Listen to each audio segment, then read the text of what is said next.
The VLGA has put together a council or professional development program that not only aligns with the Victorian Government's mandatory guidelines, but does so in a cost-effective and time-efficient way. The series of learning intensives planned for later in the year allow councils to partner with their neighbouring councils to deliver core training. All modules are covered in 6 half-day sessions, and because the learning is shared with other councils, the costs are significantly reduced. The VLGA also offers bespoke training and can customise a program that responds directly to the unique professional development needs of your council. No matter your preferred method of delivery, the VLGA Councillor Professional Development Program will increase councillor confidence and competence. To find out more, email vlga@vlga.org.au.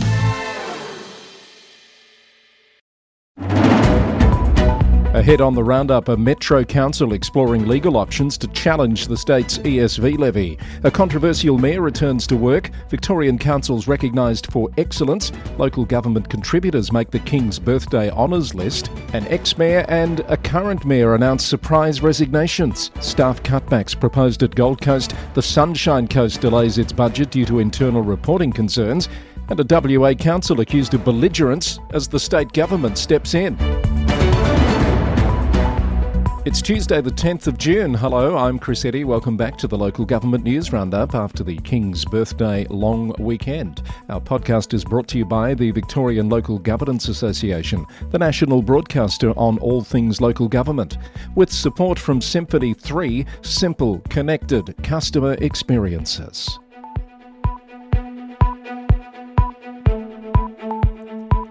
The City of Yarra is set to challenge the state government's controversial emergency services levy, with Mayor Stephen Jolly to lead a motion next week to explore legal options against collecting the levy.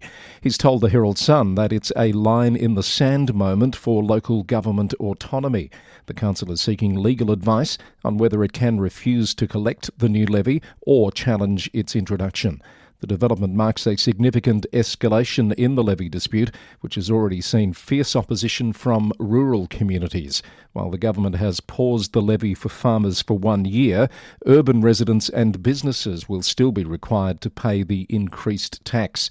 The City of Greater Bendigo has announced proactive measures to address the impact of the new levy. It's reducing the rate in the dollar for farm rates in its upcoming budget and freezing waste charges for all ratepayers. While acknowledging that it must collect the levy as mandated by the government, the council says it's actively engaging with state government leadership to seek clearer long-term support measures and drought relief strategies for the farming community. Councillor Danny Goss has resumed his position as Mayor of Baw Baw Shire following a 21-day suspension, receiving strong support from fellow councillors. The council held a new election as required under the Local Government Act, following any vacancy in the office of Mayor. Councillor Goss will continue serving until the next mayoral election, which is due in November. Frankston City Council is taking action against 65 commercial properties in the CBD that have failed to meet municipal amenity requirements. Enforcement measures include infringement notices and court action against non-compliant landlords. The action is part of a broader city centre revitalisation program that includes multiple projects and a proposed limit on the increase to commercial rates in the council's draft budget. This year's LG Pro Awards for Excellence have been handed out at the organisation's annual conference in Melbourne last week. Winners were announced in 15 categories, recognising infrastructure projects, partnerships, diversity and inclusion and more. Among the winners were East Gippsland Shire Council, which won the Disaster Readiness and Recovery category for its comprehensive emergency preparedness initiative developed after the 2019-20 Black Summer bushfires. The winning project has delivered numerous community-led solutions, including 46 incident management plans, Victoria's first local government disaster dashboard, and various infrastructure upgrades to enhance disaster resilience across the region. Mitchell Shire was awarded for the Seymour Resource Recovery Centre project in the $5 to $20 million Community Assets and Infrastructure category. Mayor John Dougal said it was a proud moment for the council, recognising how the program changed their approach to resource recovery and education. Glen Ira Council's Carnegie Memorial Swimming Pool picked up the win in the over $20 million Community Assets and Infrastructure category. Other winners were Banyule in the Service Delivery category for its CX Data-Driven Transformation Initiative, Greater Shepparton's Early Years team in the Special Projects category, and Ballarat's Youth Services team in the Community Partnerships category. More news in brief. Melbourne Lord Mayor Nick Rees has called on Tottenham Hotspur Football Club to reconsider its sacking of manager Ange Postecoglou. Councillor Rees said he was speaking out on behalf of Melbourne and global Premier League fans, highlighting Postecoglou's successful career from Melbourne to his recent Europa League victory with the Spurs. Brimbank Council's Sunshine Energy Park Vision Plan has been awarded for urban design at the AILA Victorian Awards for Excellence. It's now up for a national award which will be announced in October. The City of Casey says it's received feedback from more than 1,000 residents on its controversial community local law. Consultation was conducted in pop-up sessions, workshops and door-knocking over 400 homes. A draft version will be released for review in August. And Wyndham City Council has fined two individuals over $1,100 each for illegally dumping household items outside donation bins at a community centre car park in Truganina.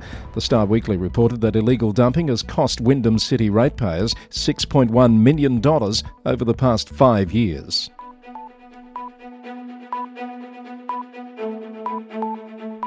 It's clearly awards season. The King's Birthday honours have been handed out as well, and some of local government's long-term contributors have been recognised. Former Hawthorn Mayor and Brimbank Commissioner and Administrator Jane Nathan has been made a member of the Order of Australia. Albert Van Zetten, former long-term Mayor of the City of Launceston, has also been made a member of the Order of Australia. Former Upper Lachlan Shire Councillor Malcolm Barlow has received a Medal of the Order of Australia for service to local government, the environment and to education. From Western Australia, Ken Clements, a 30-year former councillor and Shire President at the Shire of Plantagenet and Walga representative, is now an OAM.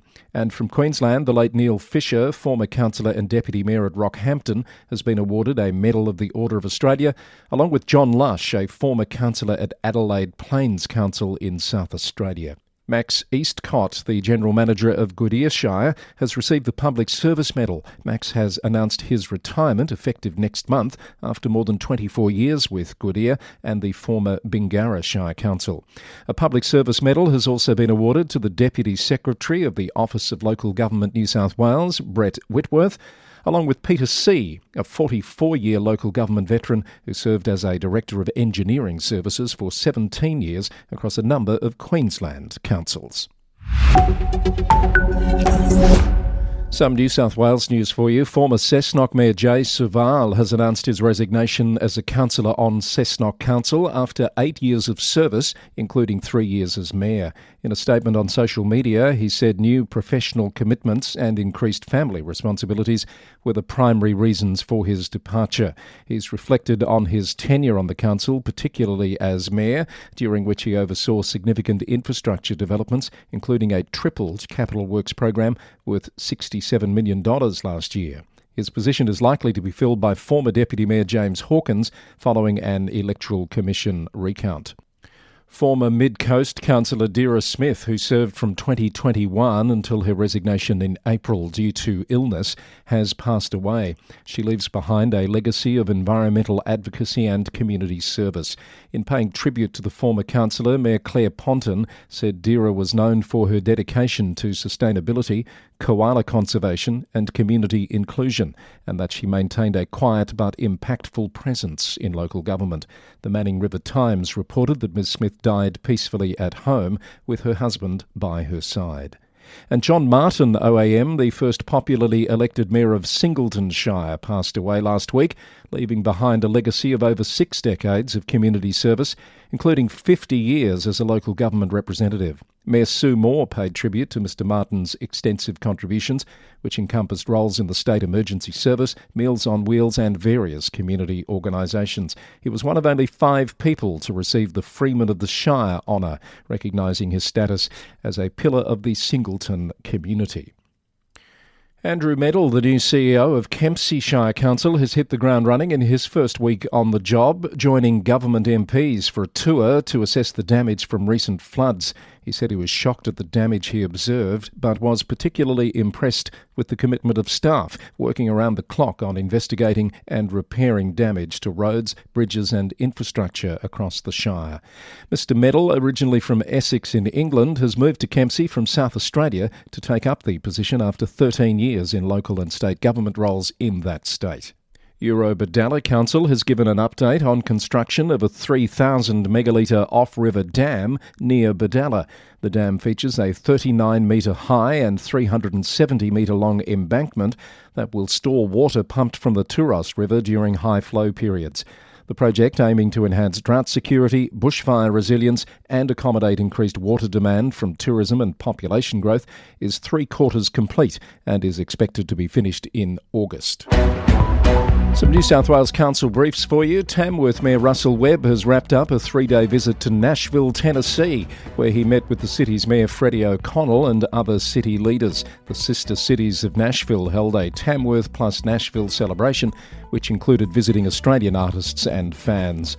Randwick City Council has initiated an innovative trial installing 3D printed nesting boxes and artificial tree hollows in Sydney's east to combat the growing crisis of wildlife habitat loss. Yahoo News reported the trial has already shown promising results, with rainbow lorikeets nesting in the hollows. And Armidale Regional Council is supporting flood-affected communities in the Taree region through a coordinated effort to donate and deliver hay bales to local farmers. The council is working in partnership with Kelly's Transport and the Lions Club of Armidale on the initiative, which sources hay from the council's wastewater reuse farm.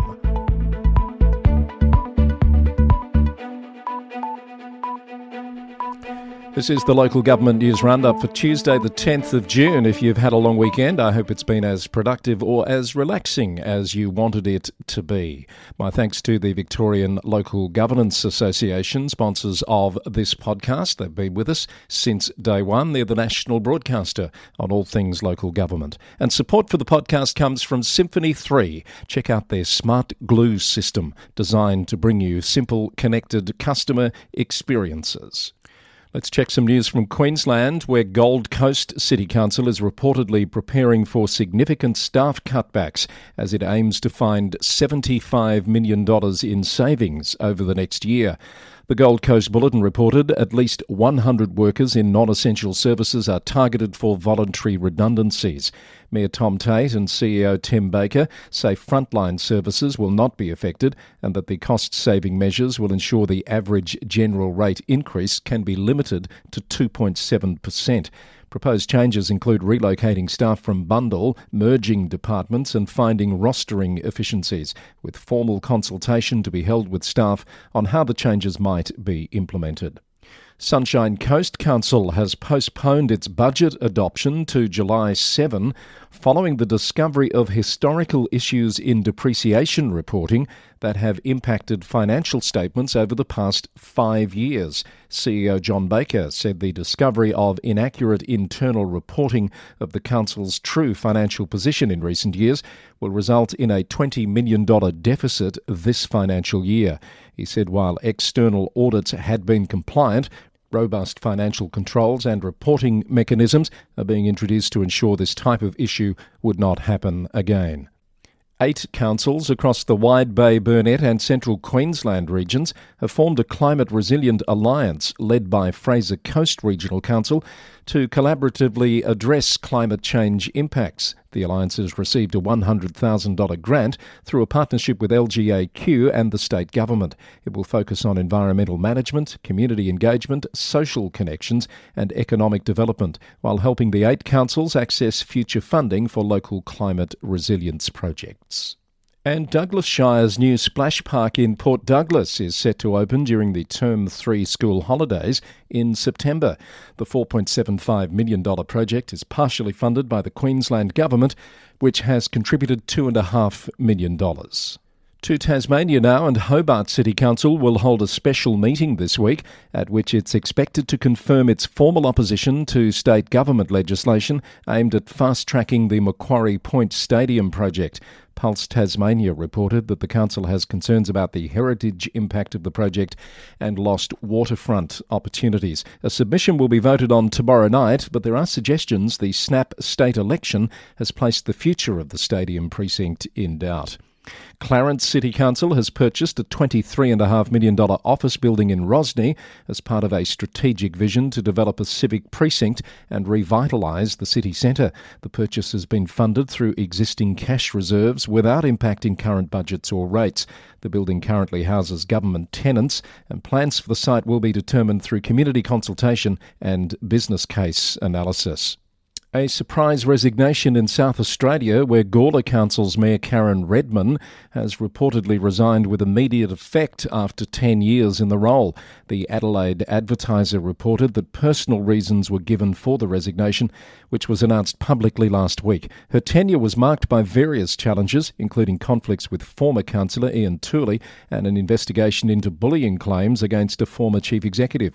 A supplementary election is planned to fill the mayoral vacancy, and an acting mayor will be chosen later this month. Western Australia's Lands Minister John Carey has announced that the state government will take control of land near Perth Children's Hospice after Nedlands Council's continued opposition to the development. Mr Carey told Radio 6PR that the council's actions had been appalling and belligerent, leading to the decision to step in. Last month, the state's local government minister, Hannah Beasley, said she was looking into actions against the council, including potential administration. From Perth now this week, a report that most Perth metropolitan councils are planning rate increases between 3.5% and 4.5% for the next financial year. Some have proposed higher increases, such as the City of Canning, which is planning a 6.85% increase to rates. The West Australian Local Government Association has calculated that industry costs have risen by 3.2% in the last year. The only council believed to be planning an increase under that benchmark is the City of Perth, which is working on a 3.1% rate increase for the forthcoming year.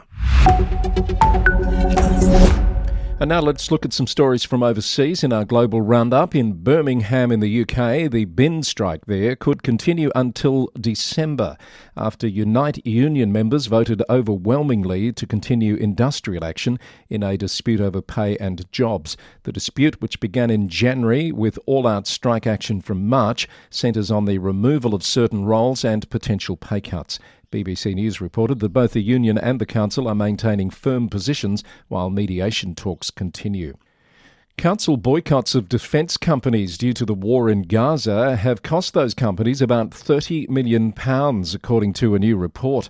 Localgov.co.uk reported that 2 Labor MPs have analysed the data and identified what they call a concerning trend among UK councils to divest from defence. They say at least a dozen authorities have imposed partial or full exclusion policies over the past 3 years. In New Jersey in the US, the former city manager of the city of Clifton is suing the city and 4 members of the council, alleging harassment and forced early retirement due to a hostile work environment. Politico reported that the council is in disarray, with the suit coming as it deals with a revenue shortfall of millions of dollars and a $1 million deductible for liability lawsuits. And with nominations opening soon for local government elections in New Zealand, the chief executive of Ruapehu District Council is speaking up about harassment of elected members. Clive Manley is concerned that the abuse is deterring people from putting their hand up for local office, according to a report from Radio New Zealand. A 2022 survey found 43% of elected officials experienced harassment or threatening behaviour, both online and in person. Mr Manley is highlighting the importance of supporting potential candidates and ensuring diversity in public office, while police say they are committed to taking harassment complaints seriously. And that's the pod for today. You've been listening to the Local Government News Roundup, edition number 462, recorded on Tuesday the 10th of June 2025. The podcast is brought to you by the Victorian Local Governance Association, the national broadcaster on all things local government, with support from Symphony 3, simple, connected customer experiences. You can get more information about the episode, including story links, at lgnewsroundup.com. If you value the work we do here at the Local Government News Roundup, you might like to support us through a monthly subscription. Support starts at $3 per month. You'll find the details on the website or in your podcast player. The Roundup is recorded in the city of Greater Geelong, Victoria, on the land of the Wadawurrung people of the Kulin Nation. Until next time, thanks for listening, and bye for now.